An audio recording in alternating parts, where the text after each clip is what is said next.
et messieurs, bonsoir et bienvenue à cette émission d'Info 9. La table pauvreté Abitibi-Ouest a fait connaître ses 5 enjeux pour son territoire. Alors, j'en discute avec la porte-parole de cette table, Mme Élise Bouchard. Madame Bouchard, bonsoir. Bonsoir, Yadi. Madame Bouchard, il y a la table du logement social qu'on parle avec vous. Il y a la table pauvreté Abitibi-Ouest. Ce sont des dossiers qui sont presque, on peut dire, côte à côte. Oui, ce sont deux dossiers très connexes. Très connexes, voilà. Avec des besoins importants. Avec des besoins extrêmement importants. Madame Bouchard, j'ai une question, puis je ne veux pas qu'elle soit mal interprétée, mais je vais la poser. Il y a tant de pauvreté que ça chez nous. En Abitibi-Ouest, oui. Je parle pour chez nous. Oui, on parle de Abitibi-Ouest. Pour chez nous, il y a beaucoup oui. de pauvreté. De plus en plus. Les gens s'appauvrissent de plus en plus. Il y a de moins en moins de travail, il y a de moins en moins d'aide. C'est-à-dire, quand je parle d'aide, je parle selon les besoins des individus, des jeunes familles et tout. Oui. C'est parce que c'est vrai que la pauvreté, elle est cachée. Est-ce qu'on peut dire ça comme ça? Elle est cachée. Les gens n'aiment pas dire qu'ils sont pauvres parce que c'est un déshonneur. En tout cas, je pense. Est-ce que je me trompe en disant ça? Vous avez tout à fait raison, Gaby. La pauvreté, on n'ira pas marcher dans le chemin et dire « moi, je suis pauvre ». Moi, j'ai 2 tranches de pain pour 2 jours. Mais c'est un fait. Les gens le vivent. Et vous êtes placé pour en parler parce que les gens vont vous voir. Les gens viennent nous voir au centre de croissance. Oui. Ils ont faim, ils ont froid. Pour faire des budgets avec des gens, les gens qui viennent chez nous, je vais vous dire que c'est pas toujours facile et il faut vraiment pas dépasser la mesure, sinon ça n'arrive pas. Madame Bouchard, on est ce matin, on fait l'enregistrement de cette émission-là le 1er avril. Puis c'est pas un poisson d'avril, là. Absolument pas. Ce matin même, on apprend que Hydro-Québec augmente ses tarifs de 4,3 %. Dans la population, en général, les gens peuvent, je dis bien peuvent, se dire « Wow, c'est 4,3 %. Mais par contre, si on recule, parce qu'il y a eu un 1,5 également, là, fait qu'on est rendu à presque 6 % là, en 2014 d'augmentation. Puis, on a eu des augmentations de 1,2, 1,4, 1,8. Ah, mais c'est rien qu'un 1,4, 1,8. Mais on vient de dépasser le 20 % dans cette décennie-là. On vient de dépasser 20 %. Quand dans un ménage où les 2 personnes travaillent, les 2 personnes apportent au foyer peut-être, disons, 75 000 pièces. OK? Bon, c'est un salaire décent. Okay. Mais quand on regarde ce matin cette augmentation d'Hydro-Québec de 4,3 %, qu'est-ce qu'une personne comme Élise Bouchard pense de ça? Elle sait qu'il va y avoir des personnes qui vont aller frapper à sa porte puis dire « Madame Bouchard, moi, c'est à 4,3 % là, je suis pas capable. » Bien, déjà, on en entend parler, hein, parce que c'était déjà prévu, cette augmentation-là. Oui. Et je peux vous dire que il faut refaire les budgets. Il faut refaire tous les budgets parce que vous savez qu'une personne qui va gagner 10 000 $ par année, l'augmentation d'Hydro-Québec qu'on parle ce matin va être beaucoup plus d'effectif pour eux que la personne qui en gagne 100 000. On ne parle pas du tout de la même chose. Et malheureusement, ça l'appauvrit. Les gens doivent couper. Couper où dans le logement? On peut plus. Ça nous prend un toit. Donc, il y a des besoins essentiels. Je crois qu'on est en train de piger, malheureusement, dans l'essentiel, dans les besoins essentiels des gens. Et ce qui ne devrait pas, dans une société comme la nôtre, toucher à ça, au moins. Ça veut dire que c'est normal d'avoir une consommation moyenne d'environ 1 000 $ par année. Et ce n'est pas beaucoup, 1 000 $ par année d'électricité, là, parce que si on parle d'une maison conventionnelle, c'est beaucoup plus que ça. Okay? C'est beaucoup plus, oui. Alors, si on parle de 1 000 $ par année, si on va chercher 4 points quelques %, on va dire oui, mais c'est rien que 43 piastres ou c'est rien que 45 piastres.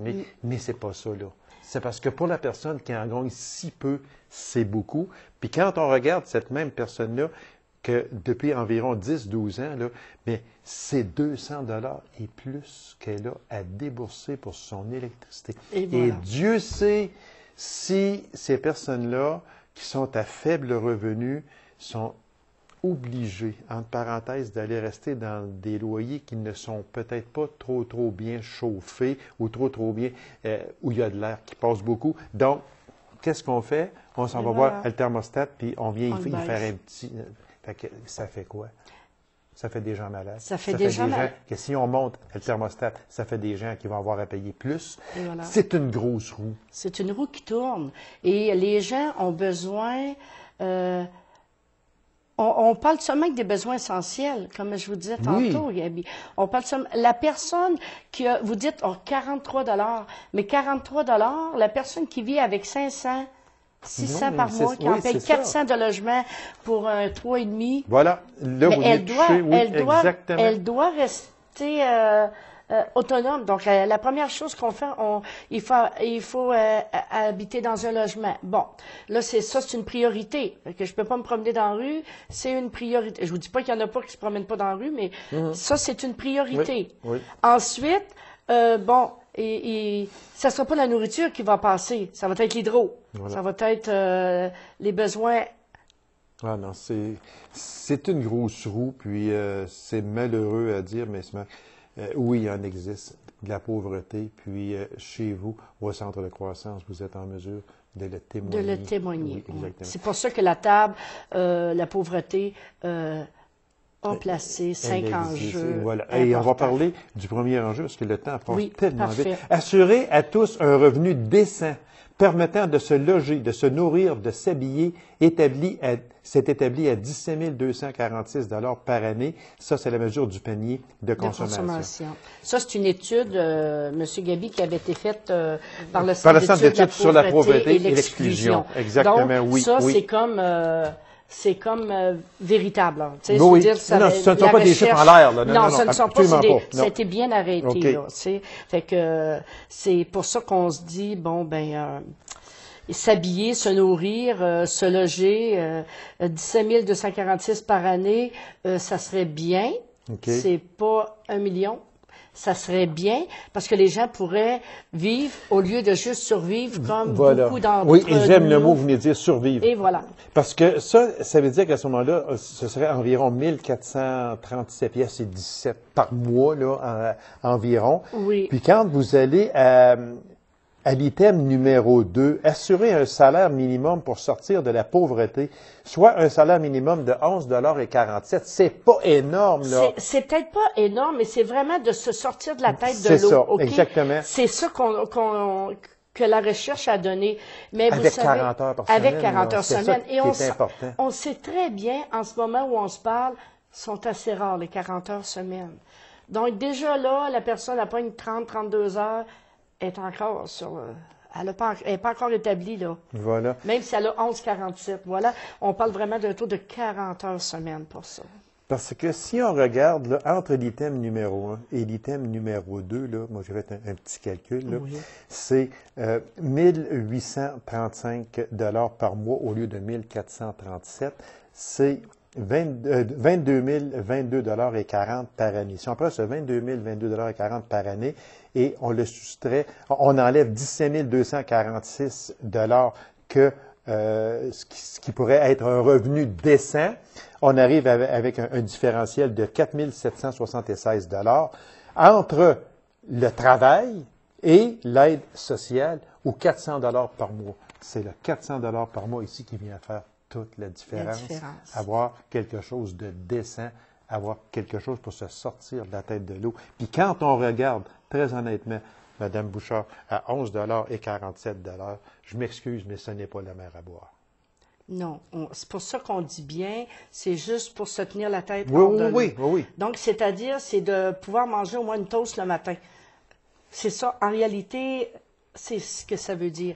C'est de pouvoir manger un peu avant d'aller travailler. Parce que si on regarde, Madame Bouchard, j'espère que j'ai les bons chiffres là ici, parce que j'ai été sur Internet chercher les chiffres, puis en tout cas, à 99%, je pense qu'ils sont corrects. Le 1er mai 2013, le salaire minimum était à 10,15 $. Voilà. OK? Puis, le 1er mai, il va être à 10,35 $, le 1er mai. Alors, puis, vous demandez 11,47 $.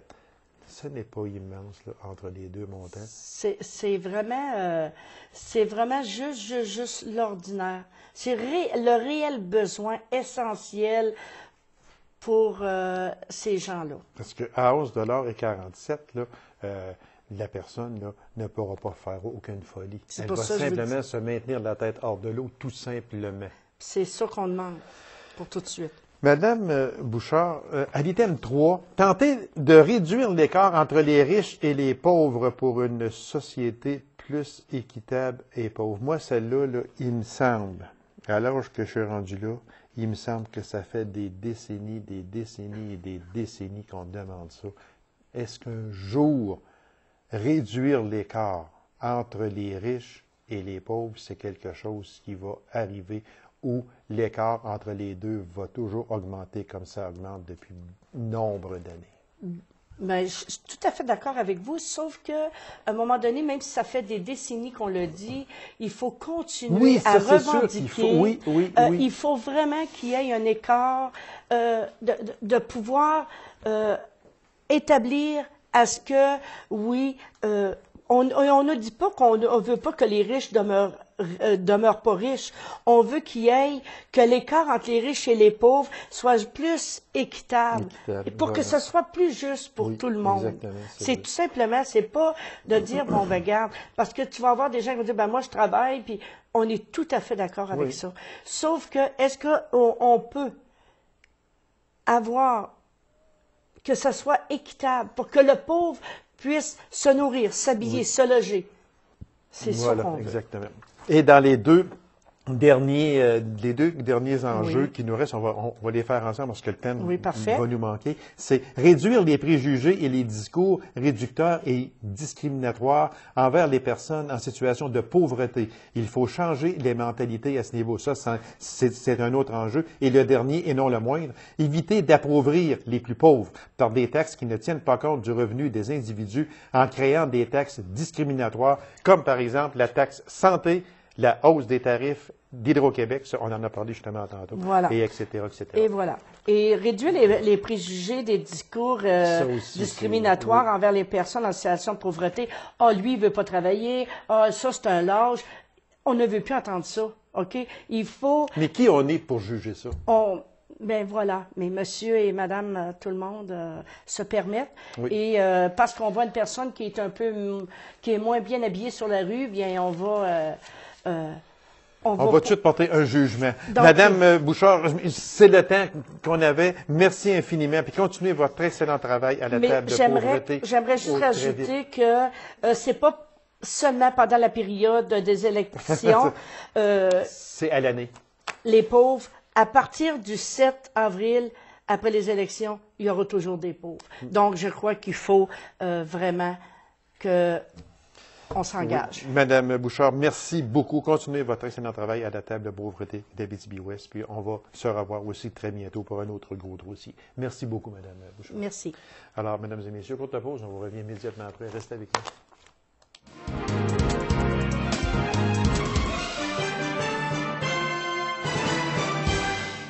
Qu'en pense la Fédération des chasseurs et des trappeurs de permettre à certains restaurateurs d'offrir de la viande sauvage à ses clients? Alors, j'en discute avec un passionné de la trappe.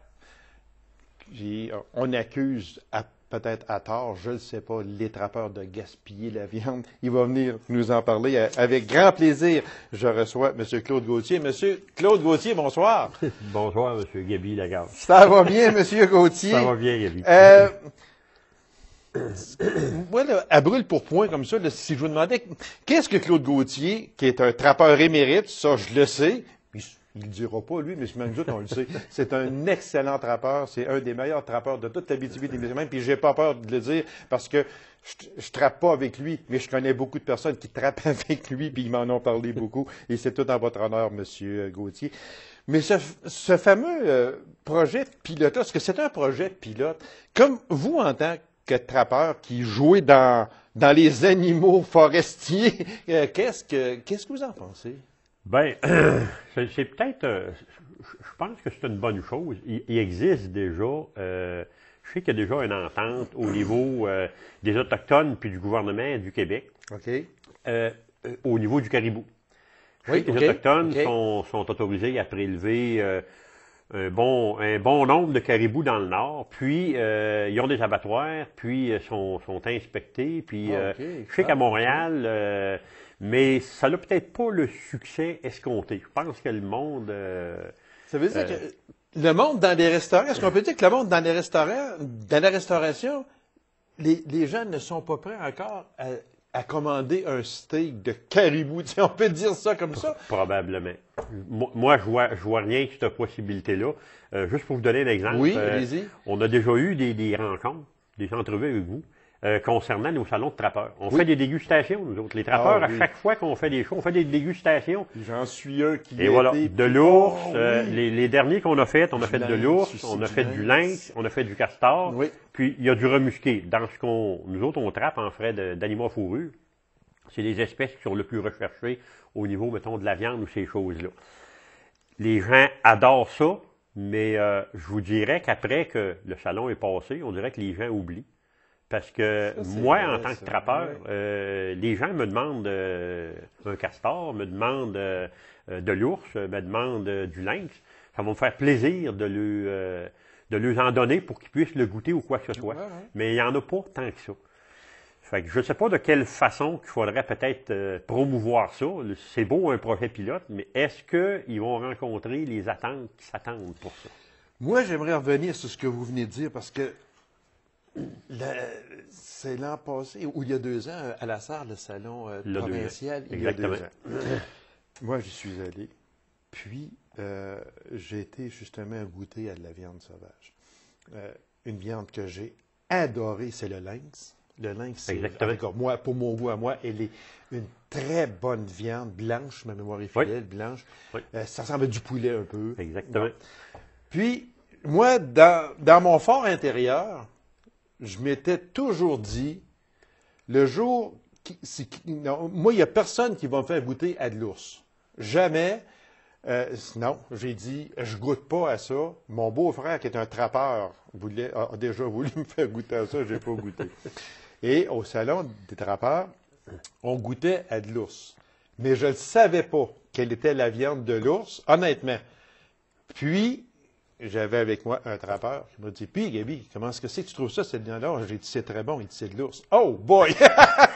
Puis, honnêtement, j'ai trouvé ça très bon. Donc, on a goûté, comme je vous disais, là, il y avait 5 sortes, là, de l'ours, du lynx, il y avait du castor. Oui, on avait du remusqué. Du remusqué aussi, qui est très bon. Fait que, c'est vrai qu'on a tendance à dire, « Ah ben là, moi, l'ours, voyons donc, je mangerai pas de ça. » Mais on peut dire que toute viande sauvage est comestible. Oui, dans ces espèces-là, il n'y a pas de problème. Puis je pense que ce qui arrive, c'est que l'ours, les gens voient ça encore comme c'était dans le temps qu'il y avait des dompes.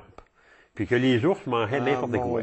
Mais donc, aujourd'hui, ils sont peut-être raffinés un peu. Le fait qu'il n'y ait plus de dompes à ciel ouvert, mettons, les ours, le printemps, quand ils sortent d'hibernation, puis qu'ils veulent se nourrir, ils vont se nourrir. Je regarde quand on le trappe, nous autres, on va l'attirer avec des odeurs fortes. Sauf que l'ours, le printemps, recherche beaucoup de sucre pour justement commencer à emmagasiner l'énergie pour l'automne. Puis, il va accroître son menu durant la saison. Puis, rendu, mettons, à l'été, aussitôt que les fruitages sortent, il va manger beaucoup de fruitages. Puis, après ça, on sait qu'à l'automne, les cultivateurs l'aiment un peu moins parce qu'ils se retrouvent dans les champs de graines. Disons que là... Fait que si on regarde ce qu'ils mangent comme menu, je pense que... Moi, je connais beaucoup de trappeurs et de chasseurs qui vont tuer les ours, puis qui vont l'apprêter, puis vont le consommer de A à Z. Dites-moi une chose, M. Gauthier, parce que moi, là, j'en apprends beaucoup, là, parce que je ne suis pas un trappeur, puis je respecte beaucoup ces personnes-là, j'en connais beaucoup qui trappent. Dites-moi une chose, on a eu, parce qu'on est au mois d'avril, on a eu un hiver difficile, on a eu beaucoup de neige. Au moment où l'on se parle, là, disons qu'on est le 15 avril aujourd'hui, là, est-ce que l'ours est sorti de sa tanière ou bien non? Cette année, non. D'après moi, cette année, il n'est pas sorti, parce qu'on commence à avoir des températures douces. Oui.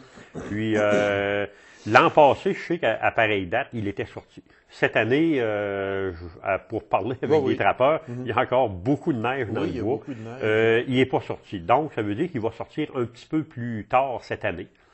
Est-ce que c'est dommageable pour lui?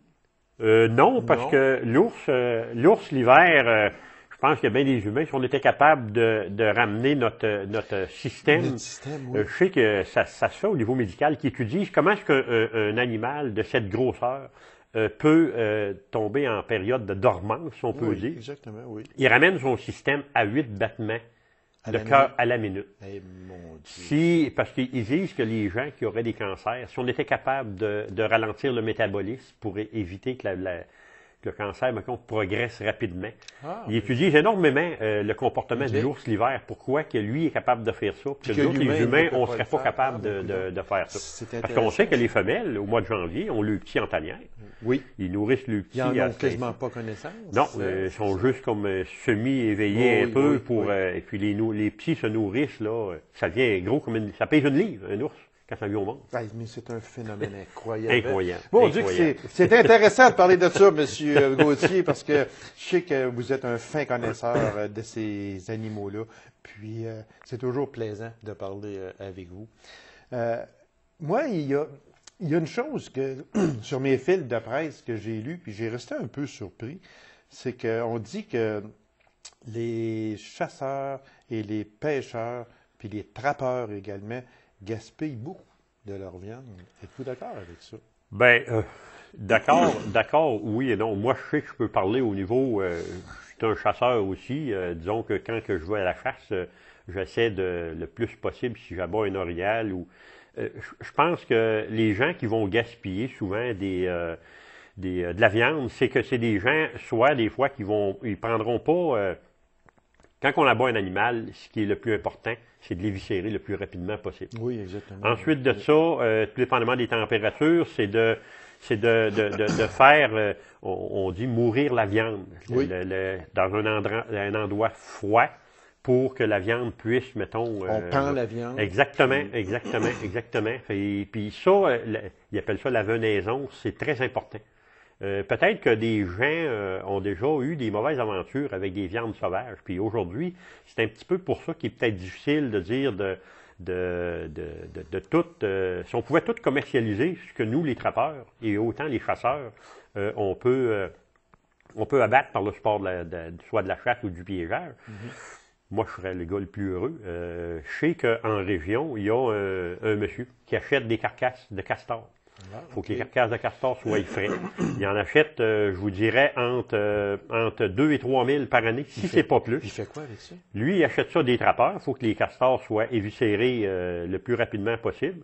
On récupère la fourrure et puis lui, il vend ça aux Autochtones du Nord. Ah oui? Les Autochtones du Nord, on sait que dans le Grand Nord, il n'y a pas beaucoup de castors dans ce coin-là parce qu'il n'y a pas de végétation. Donc, mais les Autochtones raffolent du castor. Ah, OK. Donc, je sais que plusieurs trappeurs de la région, ça nous fait un petit surplus de plus. Quand on prend nos castors, on récupère la fourrure. Il y a une façon de l'apprêter. Le monsieur en question nous a montré exactement comment l'apprêter pour qu'il soit frais également aussi. On le congèle, c'est surtout l'hiver qu'on fait ça. On le congèle et puis lui, il vend ça aux Autochtones. Je vous écoute parler, M. Gauthier, puis je me rends compte d'une chose. C'est que nous, là, qui ne trappons pas, on ne connaît pas ça.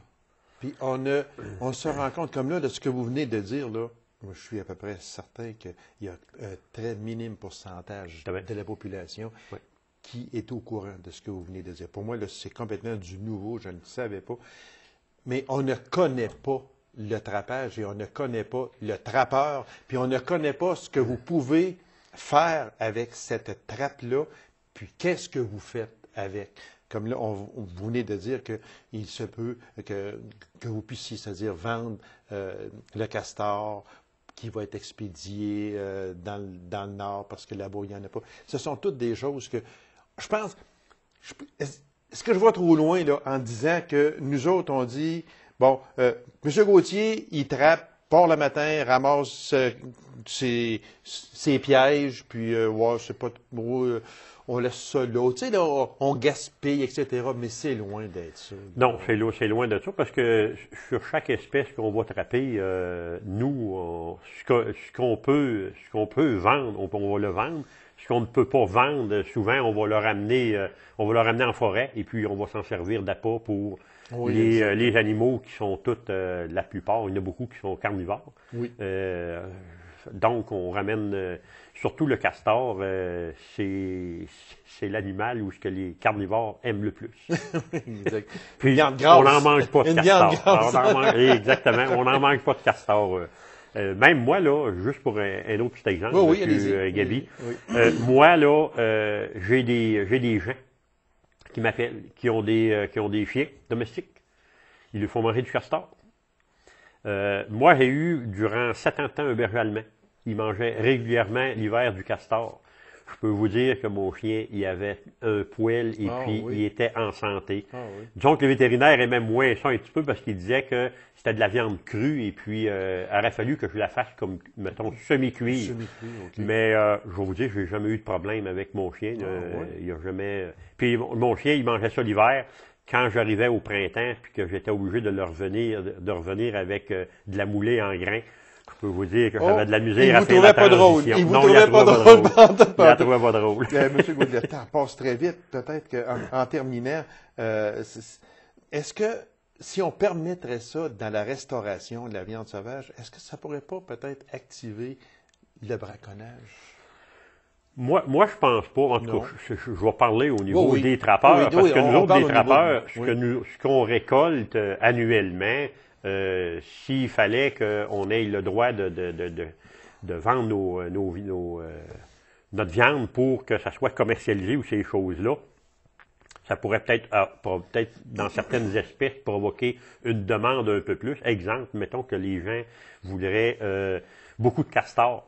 C'est pas un problème.